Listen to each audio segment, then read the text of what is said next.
Shalom, sapagkat kayo na lamang ang pag-ibig ng Diyos sa sangkatauhan. Kaya't ibinigay niya ang kanyang kaisa-isang anak upang ang sinumang sumampalataya sa kanya ay huwag mapahamak, kundi magkaroon ng buhay na walang hanggan. Juan 3:16 mula sa Magandang Balita, Biblia. Usapang pera, ikalawang bahagi. Sa unang bahagi ay tinignan natin ang hindi makatarungang lingkod. At meron tayong natutunang tatlong leksyon. Una, ang pagiging tapat ay isang saloobin, attitude, na sinasakop ang buong buhay. Ikalawa, kung hindi tayo tapat sa paghawak ng mga maling materyal na yaman, ay hindi tayo magiging tapat sa paghawak ng tunay na espiritual na yaman.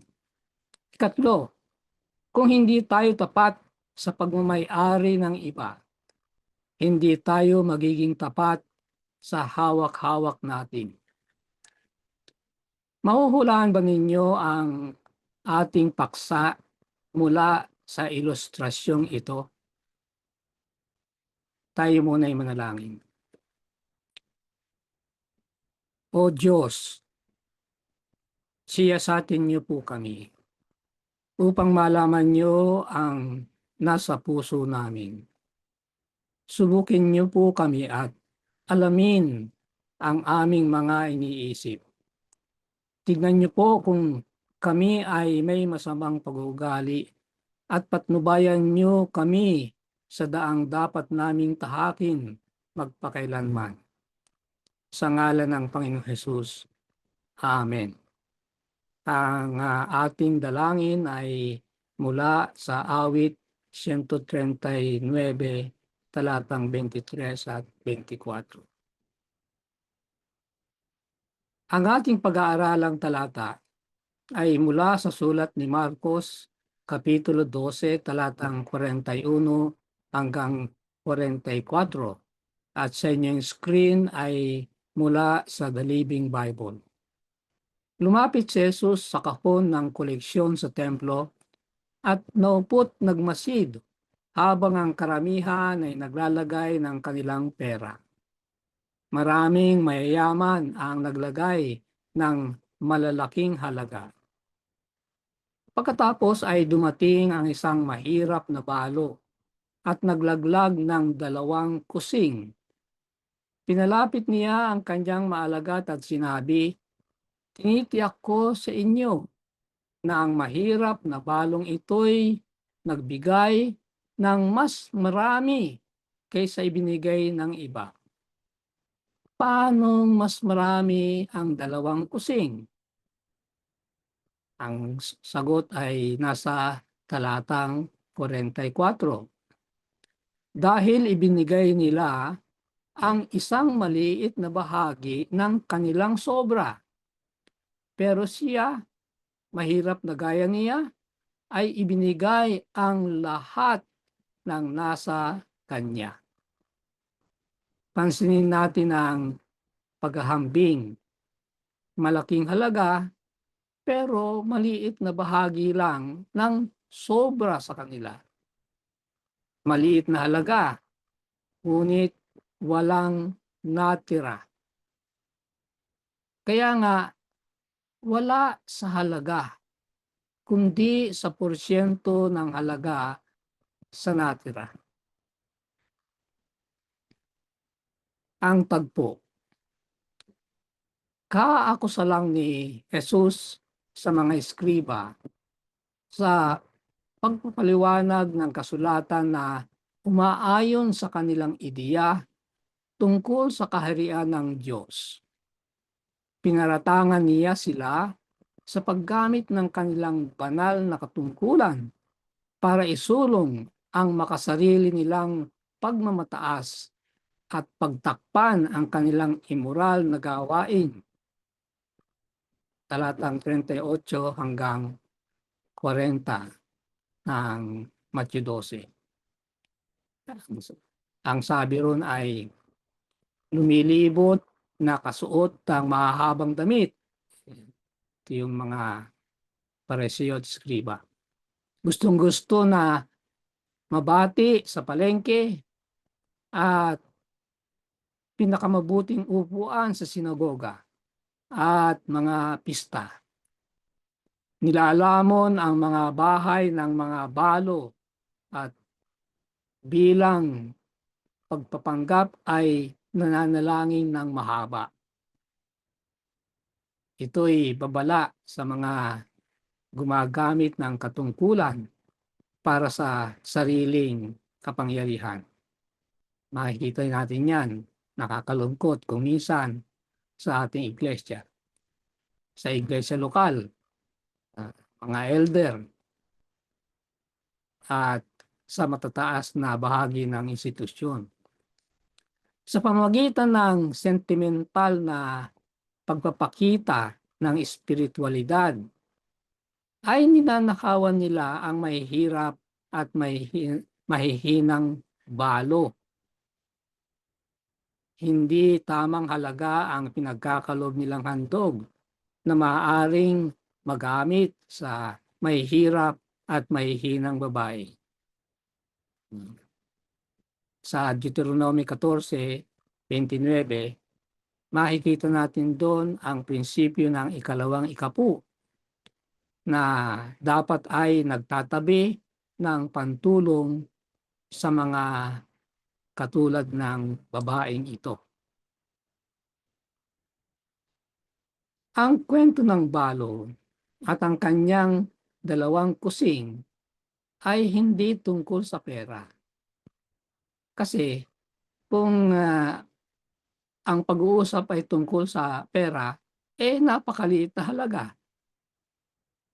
Hindi magandang usapan, ang liit-liit. Pag mag-uusap tungkol sa pera, malaking usapan pagka malaki rin ang halaga. Ito'y tungkol sa pagbibigay. Yun ang issue dito.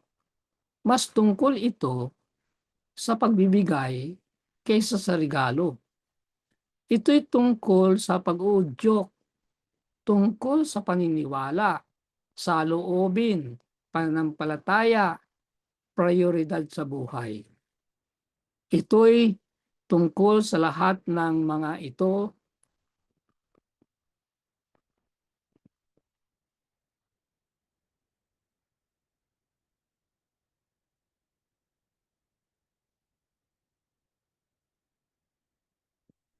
Ito'y tungkol sa lahat ng mga ito nang ito ay higit pa. Subalit, sa katapus-tapusan ito'y tungkol sa pagbibigay gaya ng itinuro niya na ibinibigay ang lahat.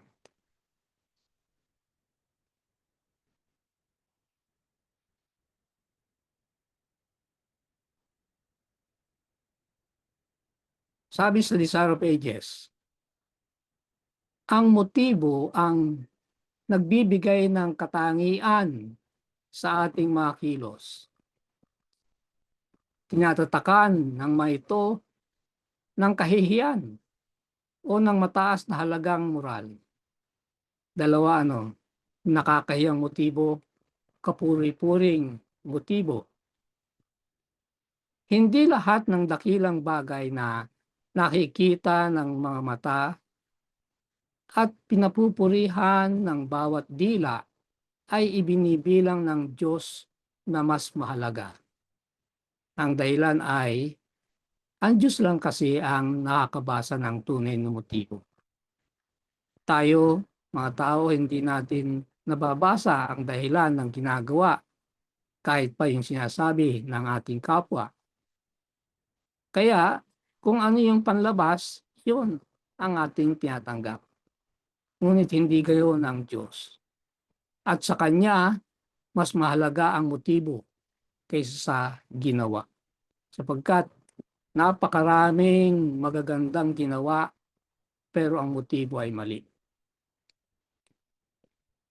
maliit na tungkulin na buong galak na ginagawa at maliit na regalo na hindi pagpapakita at sa tingin ng tao ay walang halaga, ay madalas na tumatayong pinakamataas sa kanyang paningin. Napakarami sa loob ng iglesia ang mumunting gawain na ginagampanan ng mga kapatid na hindi napapansin. Merong isang kapatid may kaya sa buhay. Sabi niya, wala naman akong masyadong talento, nakakatulong ako tungkol sa pera, pero gusto ko rin na magkaroon ng bahagi sa loob ng iglesia. Kaya ang ginagawa niya ay maagang-maaga siyang dumarating sa iglesia at pinupunasan ng mga upuan na naalikabukan. Hindi napapansin yan, yung mga ganyang maliit na bagay sa loob ng iglesia.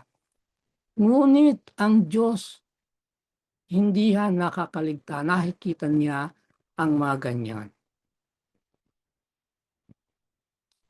Susukatin ang pagbibigay sa pamagitan ng tatlong paraan. Una, hindi sa bilang nito, kundi sa kakailanganin nito. Ano ang kinakailangan mong gawin para makapagbigay? May kasama ba itong pagsasakripisyo? May kasama ba itong pagtitipid? Kaya susukatin yan ang binibigay mo hindi doon sa bilang nito, yung dami, kung hindi kung ano ang kinakailangan mong gawin para magawa yun. Pinanood ni Jesus kung paano inilagay ng tao ang kanilang pera. Napapansin niya ang saloobin nila sa pagbibigay. Gayon din ang halaga ng kanilang ambag. Nagpapakita ba ng pagkayamot ang mayayaman sa pangangailangang panatilihin ang kanilang reputasyon ng pagiging bukas palad sa pagbibigay? Yung bang pag may pangangailangan ng iglesia sila ang pirming nilalapitan para sa donasyon? Minsan naiinis. Mukha bang nahihiya ang palo? Dapat bang ikahiya ang maliit na handog? Maliit kung iahambing sa ibinigay ng iba. Ang ikapubang piso ay maliit kung ikukumpara sa 1,000 pisong ikapu. Siyempre, ang tao, ang titingnan niya ay yung 1,000, mas malaki. Pero hindi totoo yun. Sapagkat ang pisong ikapu at ang 1,000 ikapu ay parehong 10% yan. Yan ang pagkakaiba ng tingin ng Diyos at tingin ng tao. Sino bang nakakaalam ng kaibahan ng pagitan ng dalawang handog? Alam ni Jesus. Alam niya kung magkano. Subalit mas mahalaga ay alam din niya ang kinailangan. Anong kinailangan ng babaeng yun? Na ibigay niya lahat ng hawak niya? Kakailanganin niya marahil na hindi mo nakakain sa susunod na pagkain hanggat nagkakaroon ulit siya ng perang pambili ng pagkain. Yun ang kakailanganin.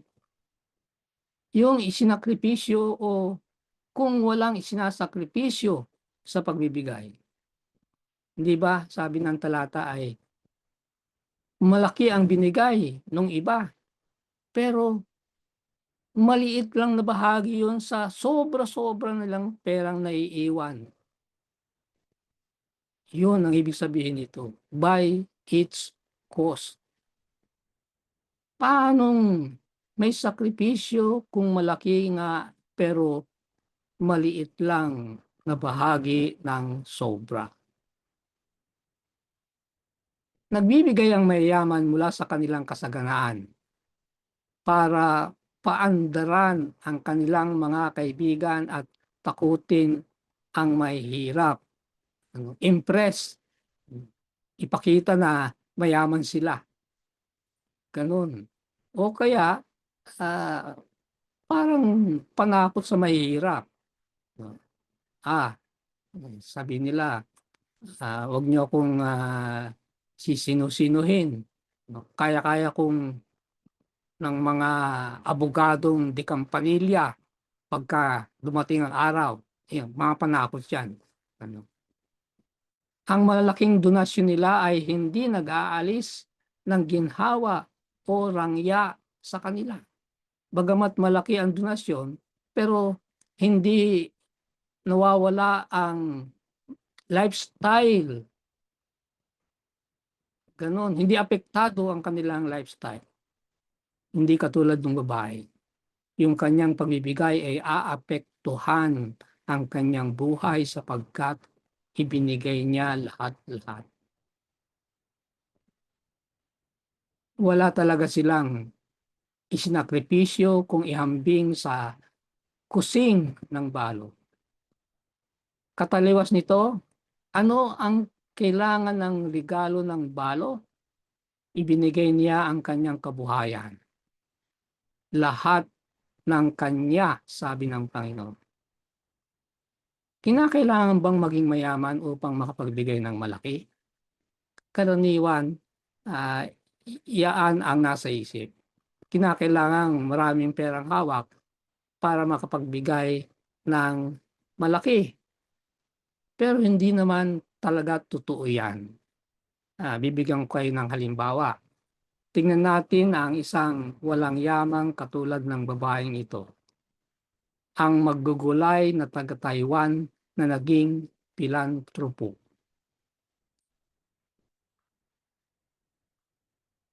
Nakasuot ng makapal na pansuportang sinturon at hukot dahil sa problema ng likod at binti.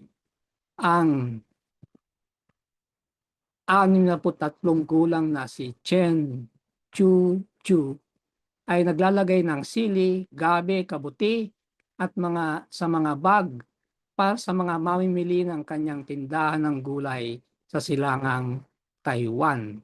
So yun ang simpleng trabaho niya, maggugulay. Mula pa siya ng kanyang bata na naulila siya sa kanyang magulang sapagkat siya'y panganay, ay nandun sa tindahan nila araw-araw. Sa nakaraang 2 dekada, si Miss Chen ay nakabigay na ng higit na 10 milyong dolyar ng Taiwan. Kakalagayan ng $350,000. Kung sa pera natin ay 15.5 million peso. Sa pagpapatayo ng isang aklata ng paaralan at isang panig ng ospital. Nakabigay din siya ng isang lokal na organisasyon na Buddhist at bahay ampunan. Paano ang isang simpleng maggugulay ay ganito kung magbigay? Yan ang tanong. Hindi aasahan ng tao na makapagbibigay siya ng ganong kalaki sa paggugulay lamang. Tumanggap siya ng pambuong mundong parangal. Pinili siya ng Forbes Asia bilang isa sa kanilang 48 bayani ng pilantropiya. Pinarangalan siya ng Reader's Digest na Asian of the Year. Napili siya na isa sa 100 pinaka-maimpluwensyang tao ng Time Magazine noong 2010. Noong 2012, tinanggap niya ang Ramon Magsaysay Award na kinilalang Nobel Award ng Asia. Ang $50,000 na award ay agad niyang ibinigay sa Taitung Mackay Memorial Hospital na naging inspirasyon upang bumuhos ang donasyon at nakatulong sa ospital na magtayo ng isang bagong intensive care unit.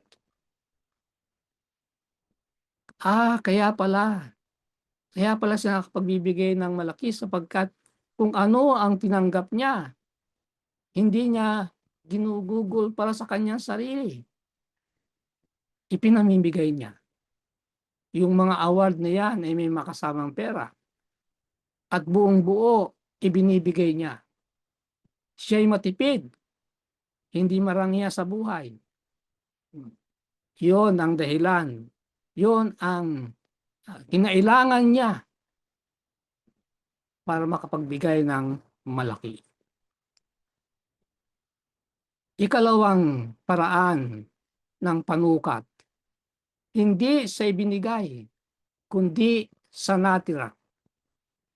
Malaki nga ang binigay mo, kamusta naman ang natira? Yung sa balo, maliit ang binigay, pero walang natira. Tumanggap ang isang pastor ng liham mula sa isang babaeng hindi kaanib sa kanyang iglesia.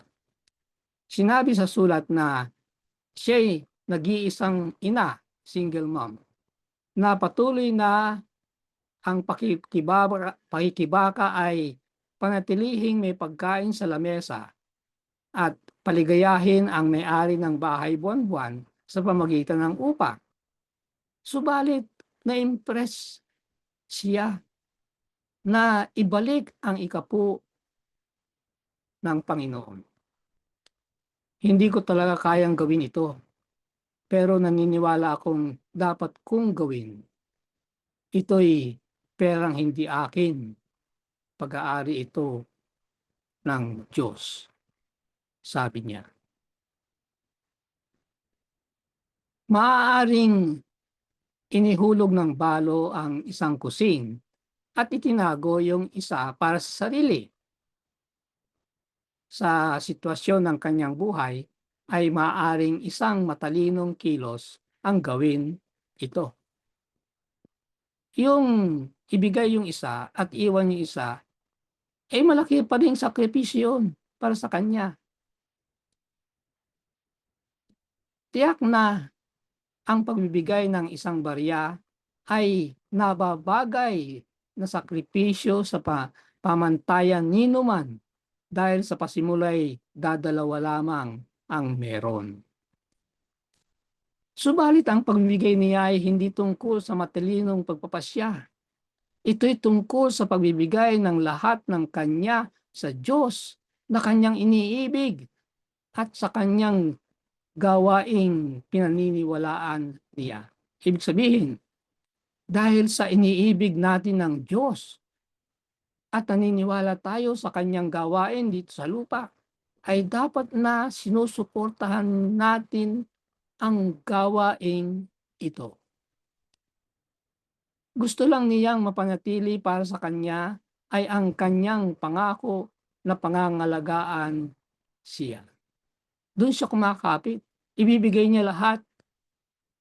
Pero kumakapit siya na hindi siya pababayaan ng Diyos.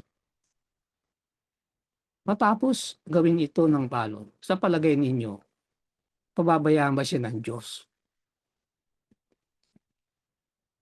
Ikatlo na panukat, hindi sa halagang ito kung hindi sa bahagi nito, porsyon.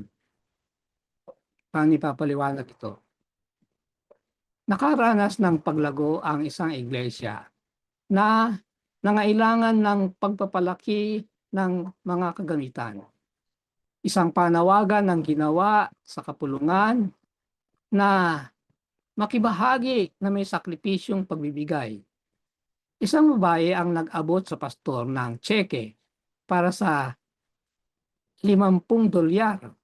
Sabay tanong kung pwede na ito. Kung kumakatawan ito sa iyo, ang tugon ng pastor. Umalis ang babae, dala ang tseke. Bumalik ilang araw na may dalang tseke para sa $5,000. Ganon din ang tanong at ganon din ang sagot. Pwede na ba ito? Ang sagot ay, kung kumakatawan ito sa iyo. 2 linggo, pagkalipas, nag-alala yung pastor, baka nakasakit ng damdamin. Ngunit bumalik ang babae na may malaking ngiti at tseke para sa 50,000 dolyar. Sinabi niya, matapos ang maningas na panalangin, alam kong ang regalong ito'y kumakatawan sa akin at ako'y masayang ibibigay ito sa iglesia para sa ating bagong proyekto. Paano susukatin ang ating bahagi? Ayon sa kakayahang magbigay. Pinag-aralan niyang mabuti ang kanyang sitwasyon, ay kaya niyang ibigay ang 50,000, hindi lang $50 o $5,000. Yun ang kanyang portion. Yun ang kanyang bahagi sa gawain ng iglesia. Ang prinsipyo ay, kung malaki ang tinanggap mula sa Diyos, malaki rin ang aasahan. Kung maliit ang tinanggap, siyempre, maliit din ang aasahan. Kaya nga, hindi ba yan ang prinsipyo ng ikapo? Ang ikapo ay 10%, naglalaro yan, depende sa kinita. Kung malaki ang kinita, malaki rin yung 10%. Kung maliit ang kinita, maliit din yung 10%. Hindi ba dapat ganun din ang handog? Ayon sa kakayahan ng pagbibigay.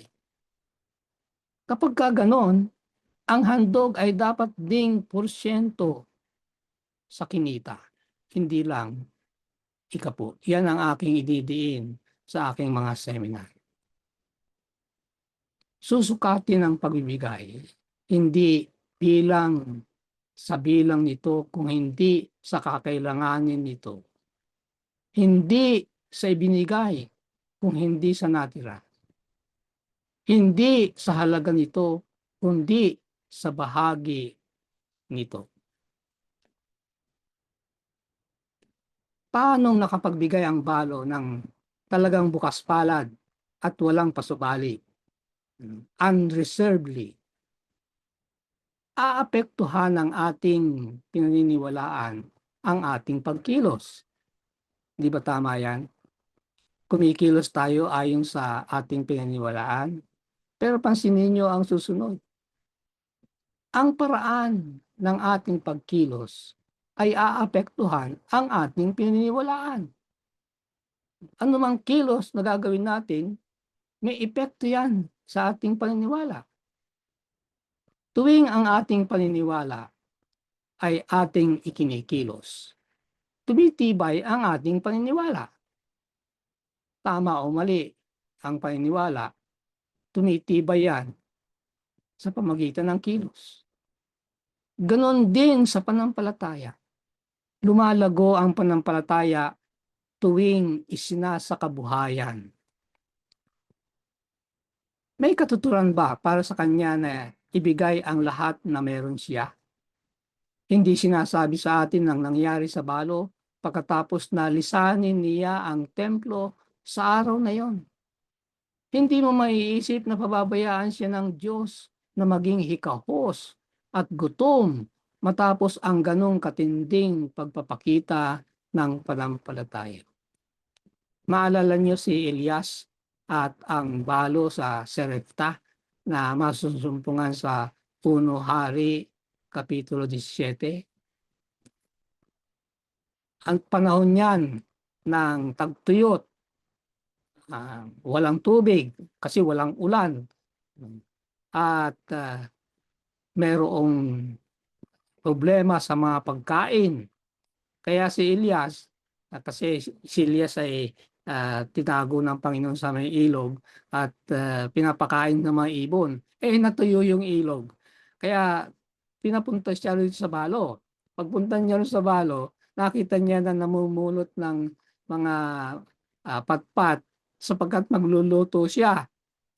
Iluluto niya yung kahuli-huli ang arena at langis. Sabi ng Propeta Elias, magluto ka at ibigay mo muna sa akin sapagkat hindi ka pababayaan ng Panginoon. Sabi ng babae, ito na lang ang harina at langis. Iluluto naming mag-ina at kakainin namin at kami mahihiga at maghihintay ng kamatayan. Last meal. Ika nga. Ngunit sa sinabi ng propeta, sumunod siya. Iniluto niya tapos ibinigay sa propeta. Nung balikan niya yung kanyang lalagyan, aba, may harina at may langis. Kaya nagluto siya para sa kanilang mag-ina. At nangyari yan araw-araw.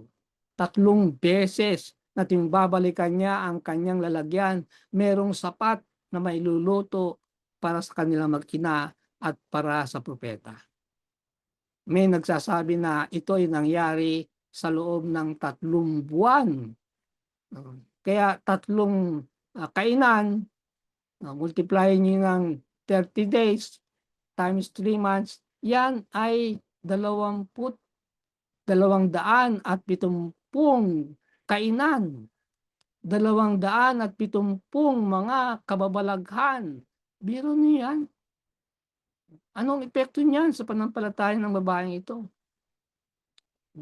Binigyan tayo ng ideya ni Marcos kung ano ang tinanggap niya sa araw na yon, yung babaeng balo sa templo.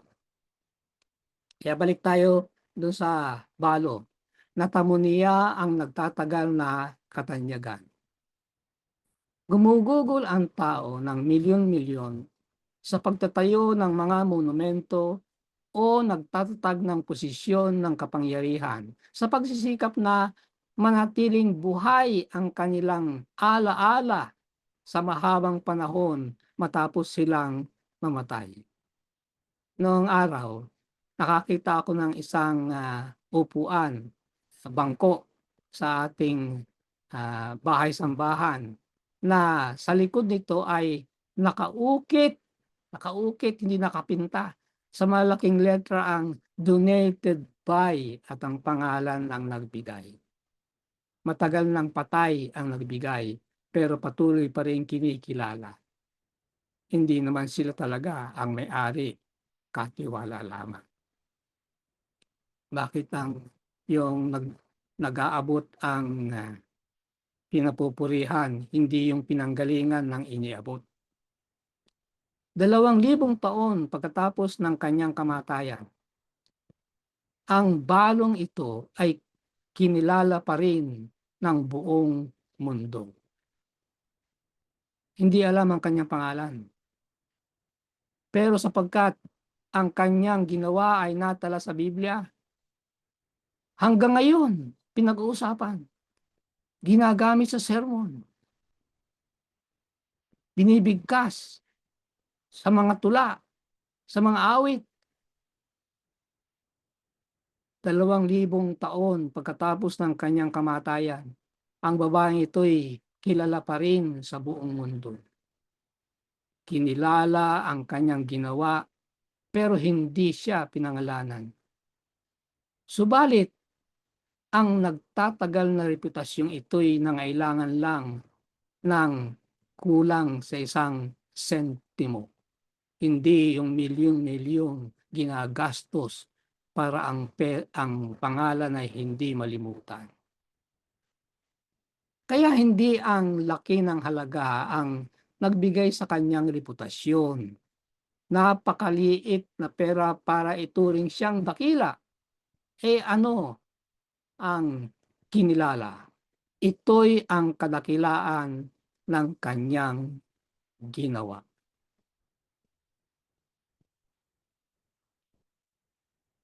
Tumanggap siya ng papuri mula kay Jesus. Tinanggap din niya ang kagalakan ng pagiging tagaambag sa gawain ng Diyos. Kahit na maliit, siya ay nag-ambag.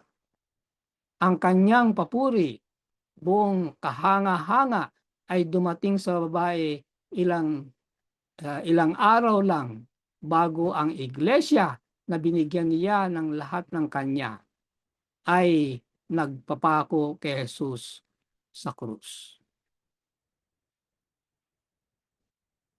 Sa panahon ng kanyang huling linggo sa lupa, si Kristo ito, siya'y nagkapribilehyo na pagpalain si Jesus sa pamagitan ng paggawa ng pagbibigay ng nasa Kanya. Ibig sabihin, bago ang mapait na karanasan ni Jesus sa krus, napasaya, napaligaya si Jesus sa nakita niyang panampalataya mula sa babaeng ito. Parang humarap si Jesus sa kanyang mapait na karanasan na masaya sapagkat nakita niya ang isang nilalang na umiibig sa Diyos ng gayon na lamang. Ang ating pinaniniwalaan ay aapektuhan ng ating pagkilos. Ang pagkilos natin ay aapektuhan ang ating paniniwala. Sinasabi sa atin ng Juan 3:16 na binigay ng Diyos sa atin ang kanyang bugtong na anak. Kung naniniwala tayo rito, paano tayo tutugon? Lalo kapag ang tungkol sa pagbibigay ng lahat sa atin, wala akong ibang alam na karapat-dapat na tugon kung hindi ang sinasabi ng awit na ito.